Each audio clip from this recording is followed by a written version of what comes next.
Bienvenidos al tercer y último vídeo del curso de estudio de funciones. Anteriormente vimos qué es una función, su dominio y sus puntos de corte. Además, entendimos qué es la simetría de una función y cómo localizar sus diferentes tipos de asíntota en caso de que existan. En este último vídeo vamos a centrarnos en la parte más abstracta del estudio de funciones, el cálculo de máximos y mínimos de una función y sus intervalos de crecimiento y decrecimiento. Lo único que te pido es que si el vídeo te es de utilidad, le des un like y te suscribas para ayudarme a crear más contenido. Sin más dilación, empecemos. Los conceptos de crecimiento y decrecimiento son bastante intuitivos. Diremos que una función crece si a medida que nos desplazamos hacia la derecha en el eje de las X, la posición en el eje de las Y es mayor que la inmediatamente anterior. Y por el contrario, diremos que una función decrece si al movernos hacia la derecha en el eje de las X, la Y es menor que la anterior. Podéis pensarlo como si fuera una rampa. Hablaremos de cuesta arriba o de crecimiento si cada vez que damos un paso estamos más elevados que en el anterior. Por otro lado, diremos que vamos cuesta abajo o que la rampa es decreciente si cada paso que damos nos hace estar más por debajo que el anterior. En pocas palabras, función creciente si va hacia arriba y función decreciente si va hacia abajo. Por ejemplo, la función que estamos estudiando a lo largo del curso, x más 2 partido x menos 3, es decreciente en cualquiera de sus intervalos.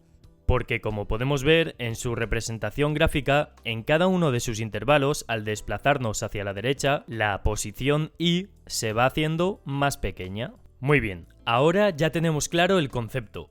Pero si no tenemos una gráfica de la función, ¿cómo podemos averiguar si la función es creciente o decreciente? Pues aunque parezca imposible, los matemáticos descubrieron cómo resolver este problema hace mucho tiempo, a través de su derivada. La derivada de una función es la recta tangente a su curva, es decir, la recta que solo coincide con un punto con la curva, como si estuviera apoyada en ella. Y básicamente nos permite saber la razón de cambio instantánea con la que varía el valor de una función. Es un concepto algo complicado y que da para un vídeo entero, así que si queréis aprender qué es una derivada a fondo, os dejo un vídeo muy recomendable en la descripción. El caso es que utilizaremos esta herramienta, la derivada, para conocer si la función crece o decrece. Para ello, simplemente debemos hacer lo siguiente. Primer paso. Derivamos la función mediante las reglas de derivación. En nuestro caso, la función x más 2 partido x menos 3 se trata de una división, así que utilizaremos esta fórmula. Y así obtenemos que la derivada es menos 5 partido x menos 3 al cuadrado. Segundo paso. Una vez hallada la derivada, obtenemos las raíces de esta misma, es decir, los puntos donde corta el eje x. Para ello, igualamos la derivada a 0. En nuestro caso, la derivada no tiene raíces reales, es decir, no corta el eje x, pero debes comprobar si tu función los tiene o no, y en caso de que los tenga, anotártelos, porque los vas a necesitar en el próximo paso. Tercer paso, dibujamos una recta, y en ella colocamos las raíces de la derivada en caso de que haya y los problemas de dominio. Todo ello en orden creciente. De esta manera, lo que estamos haciendo es segmentar la función en intervalos, para luego poder estudiarla en cada uno de ellos. En nuestro caso, únicamente colocaremos el 3, ya que es el problema de dominio de nuestra función. Pero si tuvieseis más problemas de dominio o tuvieseis raíces en la derivada, también habría que colocarlos, en orden de menor a mayor. Cuarto y último paso. Vamos probando intervalo por intervalo. Por ejemplo, en nuestro caso surgen dos intervalos, de menos infinito a 3 y de 3 a más infinito. Pues cogemos un número comprendido en el primer intervalo, por ejemplo el 1, y sustituimos en la primera derivada. Como el resultado es negativo, la función decrece en este intervalo. Ahora hacemos lo mismo con el siguiente intervalo. Por ejemplo, usamos el 4. El 3 no se podría usar porque es un problema de dominio, en este punto la función no existe. Y vemos que al sustituir las x de la derivada por 4, el resultado es negativo. Esto quiere decir que la función es decreciente en sus dos únicos intervalos, mientras que si alguno de los intervalos proporcionase un resultado positivo, la función sería creciente en este intervalo. Podemos comprobarlo graficando tanto la función como su derivada. Como podéis ver, la derivada es negativa siempre que la función decrece. Por otro lado, si la derivada fuera positiva, es decir, estuviese por encima del eje de las x en algún punto, la función sería creciente en ese punto. Veamos ahora cómo hallar los máximos y mínimos de una función. Un máximo es el valor más grande que tiene la función, ya sea local o globalmente, es decir, en un intervalo concreto o en toda la función, mientras que un mínimo es el valor más pequeño que tiene la función, de nuevo local o globalmente. Vamos a emplear otra función de ejemplo para hallar los máximos y mínimos. Por ejemplo, x al cubo menos 10x al cuadrado más 25.